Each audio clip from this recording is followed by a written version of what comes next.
Hi everybody, this is Oleg. Welcome to Oregon Preparedness. In today's video, I want to talk to you about something I kind of left off in Friday's video, and I was talking about World War III. So I sort of want to continue that topic today. Seems like a lot of people were making comments about it, and I just had a few more things to say about this subject. World War III is definitely coming. It's inevitable. We don't know when, but I think it's coming sooner than later. And I think when World War III comes, it's probably gonna be involved with nuclear weapons. No one knows if it's gonna be fully blown, all-out nuclear war, or if it's gonna be just nuclear exchange of some sort. But I wanted to offer you my opinion on how you could possibly survive that scenario.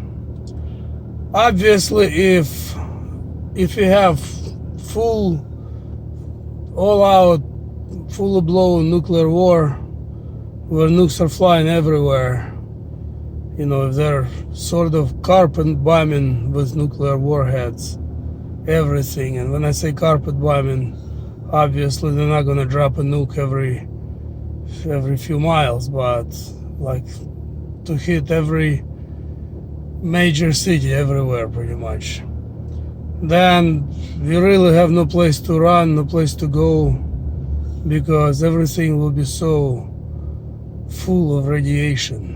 And if you don't die from initial blast, you will die from the fallout. However, in my opinion, if it's just limited nuclear exchange, if whoever enemy might be, whether it's Russia or China or North Korea, it doesn't matter, whoever bombs this place, if they just hit major cities, then there is a chance to survive. And I would like to share with you a few of my thoughts on how you could possibly survive. I've watched many videos on Hiroshima and Nagasaki bombing, and of course people that were in epicenter of the explosion, they just evaporated from the heat, as nuclear bombs generate tremendous heat. And people who were further away died from radiation, from shock wave, and people that were even more further away possibly got some radiation and maybe died later from cancer or just from too much radiation. But there were people who were, I'm not sure how far away, but they were far enough that buildings around them were destroyed from the shockwave. So they were far enough yet close enough, and they survived. They just simply ran in the opposite direction. And I don't know how far they ran, but they ran. And they survived. And some of them lived to be in their 80s and 90s. Some of them died in 1980s. So that tells me that you could survive. Another thing that tells me that, fallout shelters, for example, they are meant for you to hide in them for 28 days, which means after 28 days, supposedly radiation level is sort of safe enough to come out. In my opinion, if I came out after 28 days, I would still get the heck out of that place as soon as possible, because I'm sure there's still some radiation and the fallout. But obviously it's thinned out, not like in the first day. So, in my opinion, number one, how to survive nuclear war if it's a limited exchange nuclear type of war. Number one, you need to stay away from the big city, big major city, New York, LA, Chicago type of city, because those are for sure targets. You need to stay away, move away if possible, if you can, from any nuclear power plant, because those are going to be one of the worst places to be near. Number one, they can have a meltdown even without nuclear war. Number two, imagine if one of those nukes is aimed at one of them. It will be 10 times worse. Nuclear bomb explodes, the wind blows radiation away, and the farther you are from it, the less of it is. If you get some radiation every day from the sun, we get some radiation when we go to dentists and they, take pictures of your teeth. So if you're far enough, and even if you get some radiation, you'll probably be okay. And another example of it, I'm from the Ukraine, from Kharkov, Ukraine, which was, I believe, something like 550 kilometers from Chernobyl station. That's about 350 miles, 380 miles, something like that. And supposedly we had some levels of radiation, and so far so good. Thank God I'm still alive. My parents there, my father is in his 70s, he's still alive, and some of my friends still live there and they're okay, and relatives. So if you're far enough, you'll probably be okay. But move away if you're near a nuclear station. Don't live too close to airport or seaport. Those will be targets for sure. Be ready to bug out. Have a plan A, plan B, plan C, which route you're gonna take.